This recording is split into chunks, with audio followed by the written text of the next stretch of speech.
Group D के GK GS class में आपका स्वागत है। अगर आप अपने एग्ज़ाम की बेहतर तैयारी करना चाहते हैं तो हमारे चैनल से जुड़िए और हमारे चैनल को जल्द से जल्द सब्सक्राइब कीजिए ताकि इम्पोर्टेंट टॉपिक और इम्पोर्टेंट क्लास जो है आपको हमारे चैनल पर मिलते हैं। तो अगर आप पहली बार विजिट कर रहे हैं तो हमारा चैनल को जल्द से जल्द सब्सक्राइब कीजिए। अगर आप चाहते हैं कि एग्ज़ाम में सभी क्वेश्चन बना के आऊँ तो हमारे वीडियो को लास्ट तक देखिए और हमारे चैनल को सब्सक्राइब कीजिए ताकि इस तरह का वीडियो और नोटिफिकेशन आपको जल्द मिल सके। तो चलिए क्लास की शुरुआत करते हैं। Group D 2025 previous year question परीक्षा में पूछे गए, रेलवे परीक्षा में पूछे गए प्रश्न, और यह हमारा सेट 9 है। सेट 8 तक जो है हमारा प्लेलिस्ट में आपको मिल जाएगा, तो हमारा प्लेलिस्ट में जाके आप देख सकते हैं। 100% एग्ज़ाम में आने की संभावना है।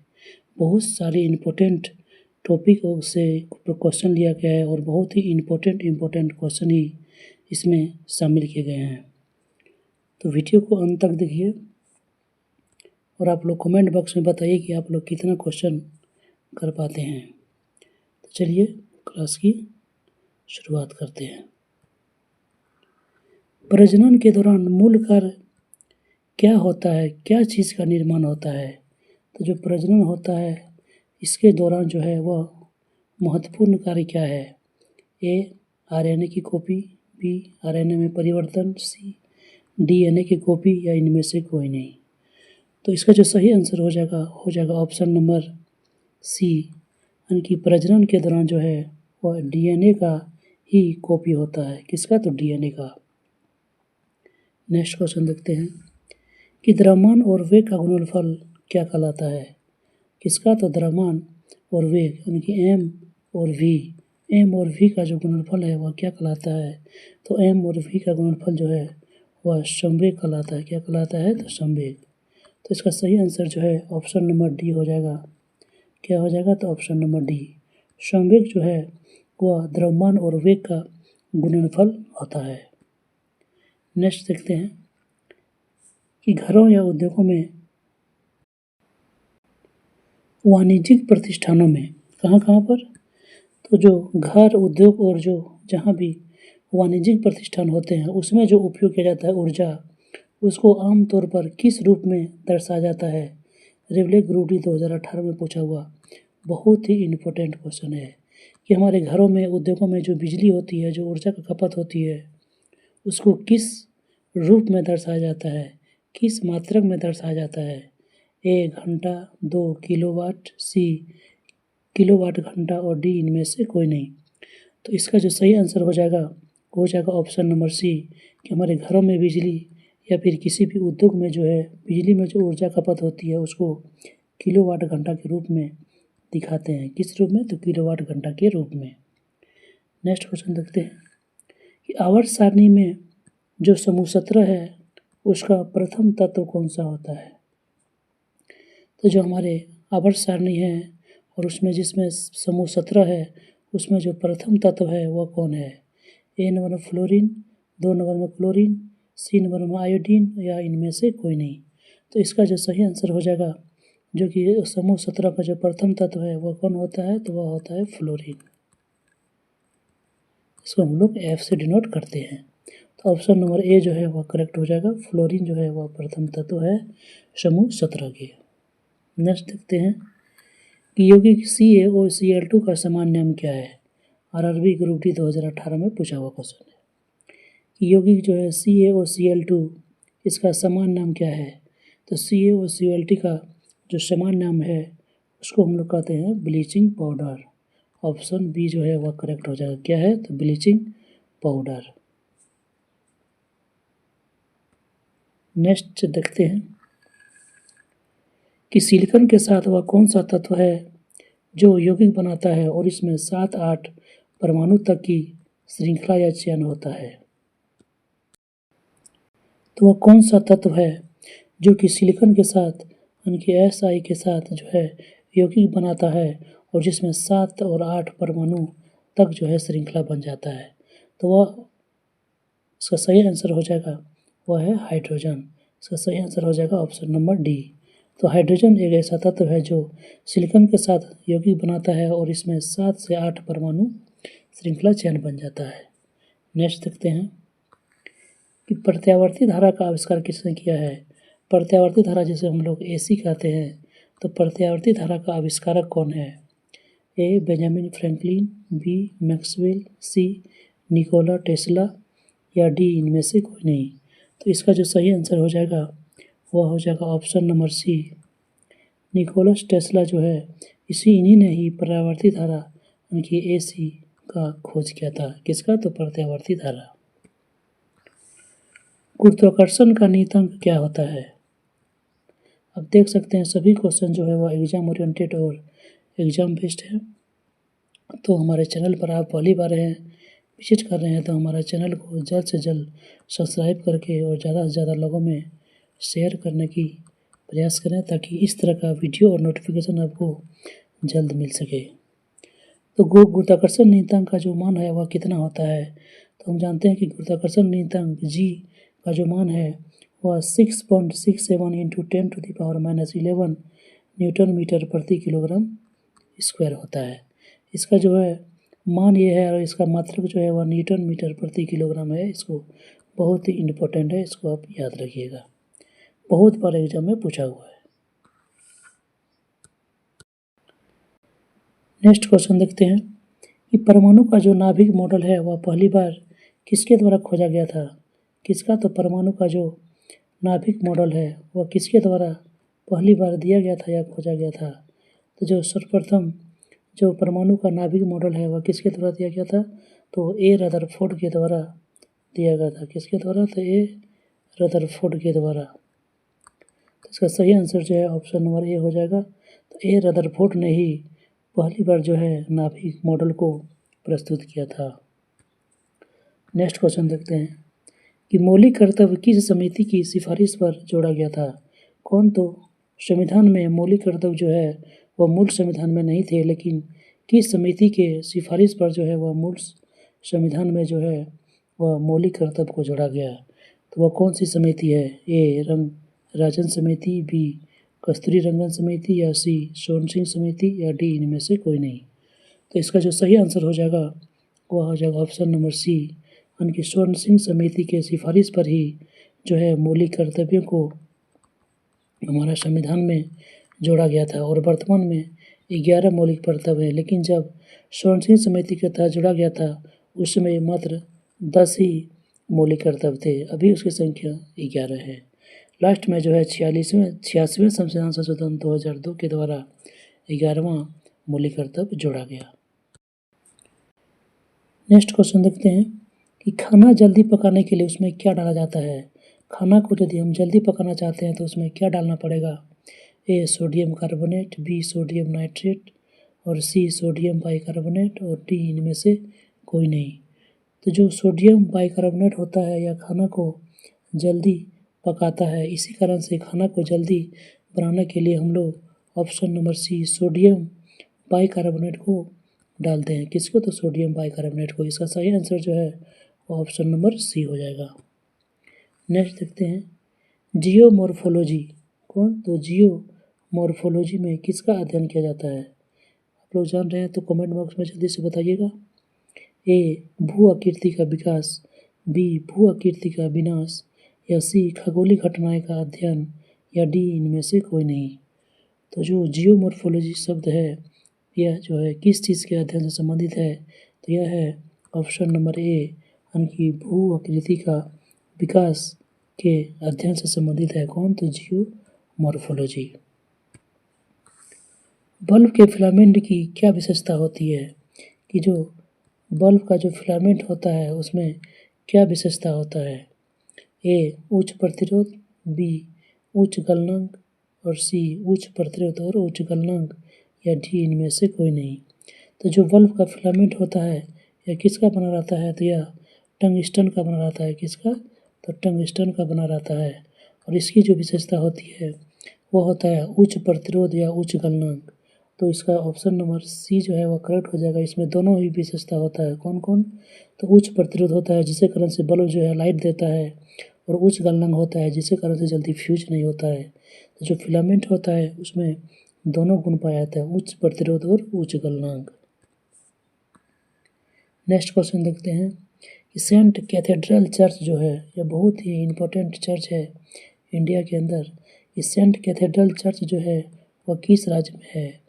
तो जो सेंट कैथेड्रल चर्च है वह किस राज्य में है? तो यह आपको मिलेगा गोवा के अंदर। कहाँ पर? तो गोवा में।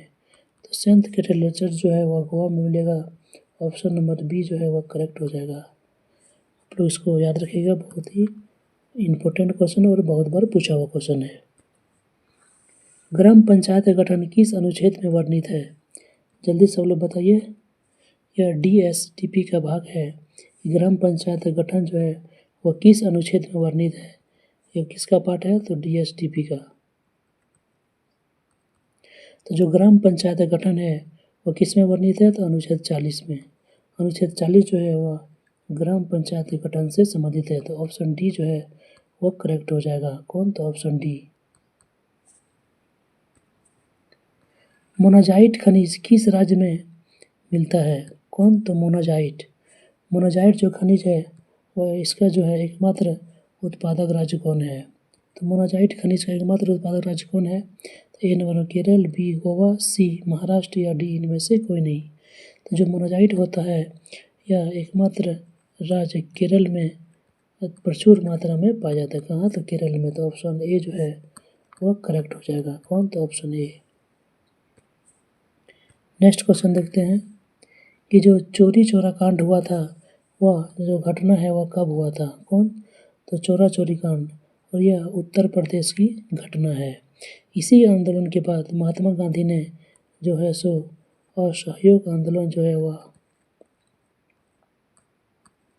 समाप्त किया कर दिया था। कौन? तो असहयोग आंदोलन को समाप्त किया था इसी घटना के बाद, चोरा चोरी घटना के बाद। यह घटना कब हुआ था? 4 मार्च 1922 या 4 अप्रैल 1922 या 4 फरवरी 1922 या 4 मई 1922। तो जो चोरा चोरी कांड होता है वो ऑप्शन नंबर सी यानी कि 4 फरवरी 1922 ईस्वी को होता है। यह उत्तर प्रदेश के चोरा चोरी नामक स्थान पर होता है और इसी के बाद जो है महात्मा गांधी ने असहयोग आंदोलन को समाप्त कर दिया। अनुच्छेद 12 से 35 किस भाग में है? कौन सा अनुच्छेद है? तो अनुच्छेद 12 से 35। और यह किस चीज़ का अनुच्छेद है? तो जो 12 से 35 अनुच्छेद है वह है हमारा मौलिक अधिकार। कौन सा है? तो 12 से जो 35 है वो मौलिक अधिकार है। और मौलिक अधिकार जो है वह कहाँ से लिया गया है? तो मौलिक अधिकार जो है USA यानी कि अमेरिका से लिया गया है। कहाँ से? तो अमेरिका से। तो जो मौलिक अधिकार है वह किस भाग में अनुच्छेद 12 से 35 तक है? तो वह भाग संख्या 3 है, जबकि भाग संख्या 2 में जो है वह नागरिकता का प्रावधान है। किसका? तो नागरिकता का प्रावधान है भाग संख्या 2 में। चलिए देखते हैं next question. Living root bridge यानी कि जीवित जड़ सेतु किस राज्य में है? लिविंग रूट जीवित जड़ सेतु किस राज्य में है? यह बहुत ही इम्पोर्टेंट क्वेश्चन है और वह एग्जाम में बार बार पूछे जाने वाला क्वेश्चन है। इसको आप ज़रूर याद रखिएगा कि लिविंग रूट ब्रिज या जीवित जड़ सेतु किस राज्य में है। तो यह जो है किस राज्य में है? आप लोग जल्दी से बताइए। ए नंबर मिजोरम, बी नंबर में जो हो गया उत्तर प्रदेश, सी जो हो गया मेघालय और डी हो गया असम। तो जो लिविंग रूट है, जो ब्रिज है जिसे हम लोग जीवित जड़ सेतु भी कहते हैं, तो यह हमारा मेघालय में पाया जाता है और ये ऑप्शन सी जो है वह करेक्ट हो जाएगा। कौन? तो मेघालय। नेक्स्ट क्वेश्चन देखते हैं कि भारत में पहली बार पैरा बैडमिंटन एकेडमी कहाँ स्थापित किया गया था? कौन सा? तो भारत में पहली बार पैरा बैडमिंटन एकेडमी। बहुत ही इम्पोर्टेंट है, सभी क्वेश्चन जो है इम्पोर्टेंट लिए गए हैं। आप इसे पूरी तरह से देखिए, पूरा वीडियो लास्ट तक देखिए और आप एग्जाम में सिलेक्शन पाइए। भारत की पहली जो है पैरा बैडमिंटन एकेडमी कहाँ खोला गया था? यह खोला गया था हमारे उत्तर प्रदेश के लखनऊ में। कहाँ पर? तो उत्तर प्रदेश का लखनऊ जो शहर है यहीं पे खोला गया है पहला पैरा बैडमिंटन एकेडमी। तो ऑप्शन बी जो है वो करेक्ट हो जाएगा। कौन? तो ऑप्शन बी।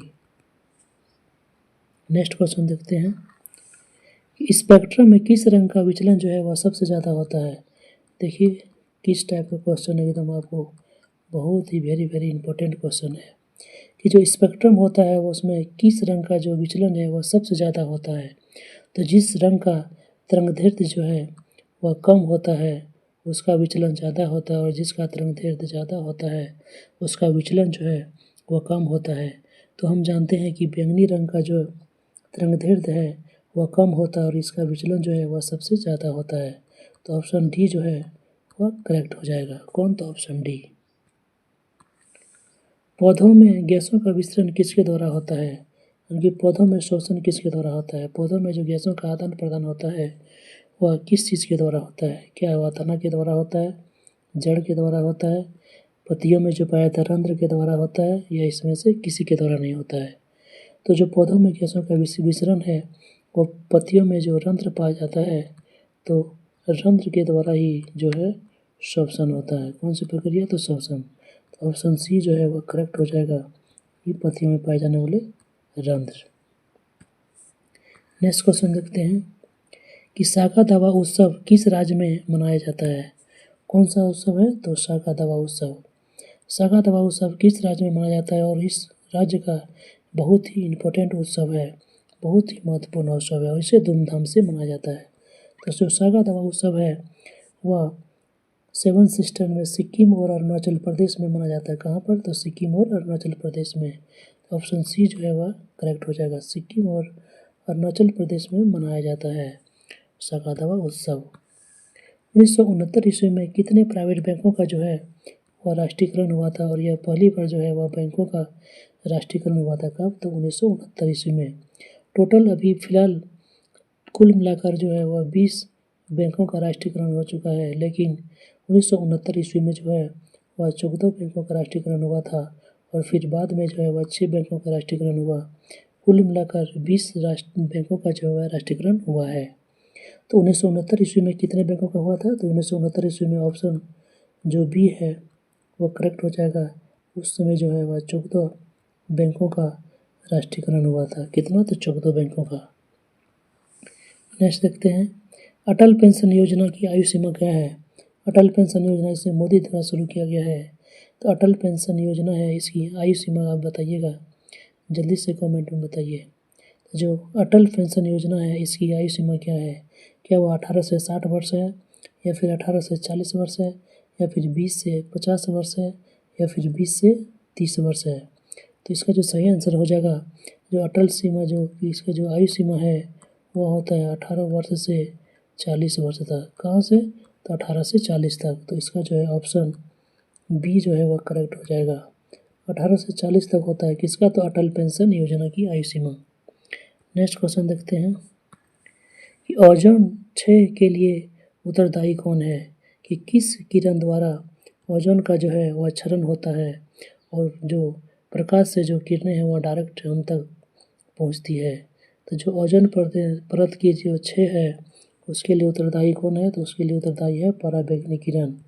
सूर्य से आने वाली जो पराबैंगनी किरण है यही जो है ओजोन परत के क्षय के लिए उत्तरदायी है, और ये बहुत ही इम्पोर्टेंट क्वेश्चन है।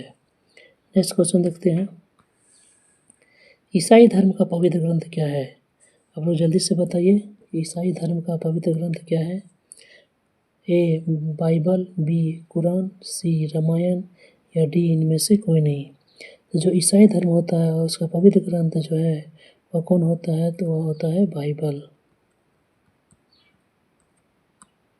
तो ईसाई का पवित्र ग्रंथ होता है बाइबल। ऑप्शन ए जो है वह करेक्ट हो जाएगा। नेक्स्ट क्वेश्चन देखते हैं कि प्रेरित विद्युतवाहक की एसआई मात्रक क्या है? किसका? तो प्रेरित विद्युतवाहक बल, इसका एसआई मात्रक क्या है? जो प्रेरित विद्युतवाहक बल है इसका एसआई मात्रक होता है, क्या होता है? तो होता है वोल्ट। वोल्ट जो इसका एसआई मात्रक होता है। तो ऑप्शन सी जो है वो करेक्ट हो जाएगा कि प्रेरित विद्युतवाहक बल का जो एसआई मात्रक होता है वह वोल्ट होता है। नेक्स्ट क्वेश्चन देखते हैं कि भारत की खारे पानी की सबसे बड़ी झील कौन सी है? कौन सा? तो भारत में जो खारे पानी होता है, खारा पानी, इसकी सबसे बड़ी झील कौन सी है? तो खारे पानी का सबसे बड़ा झील जो है वो हमारे उड़ीसा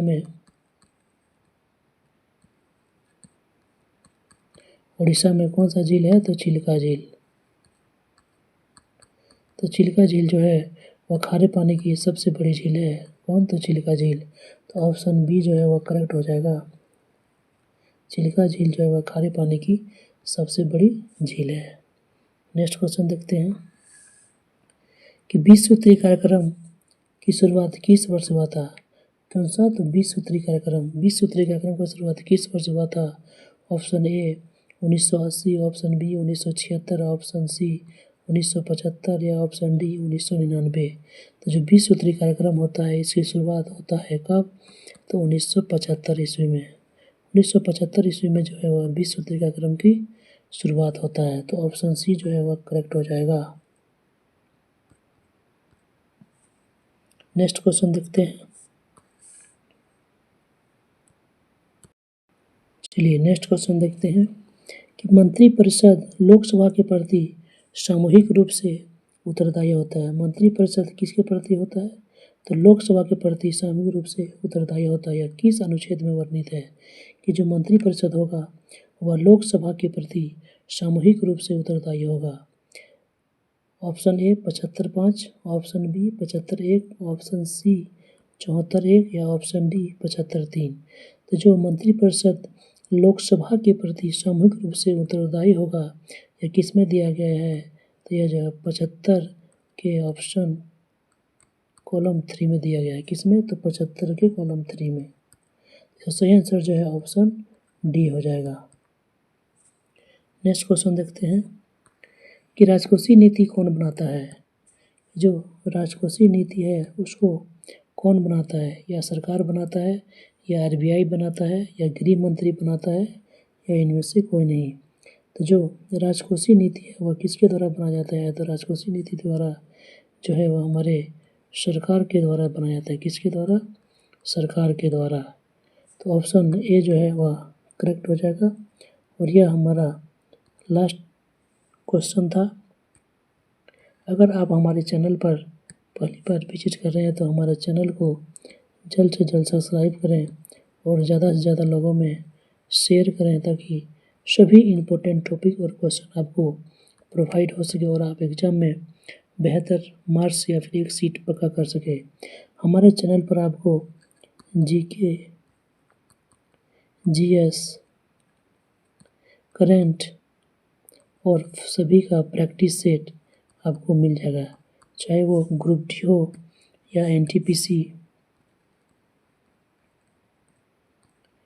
ग्रुप डी और एनटीपीसी के सारी क्लास आपको हमारे चैनल पर उपलब्ध है। तो हमारे चैनल को जल्द से जल्द सब्सक्राइब कीजिए और ज़्यादा से ज़्यादा लोगों में शेयर कीजिए। मिलते हैं नेक्स्ट वीडियो में, तब तक के लिए धन्यवाद।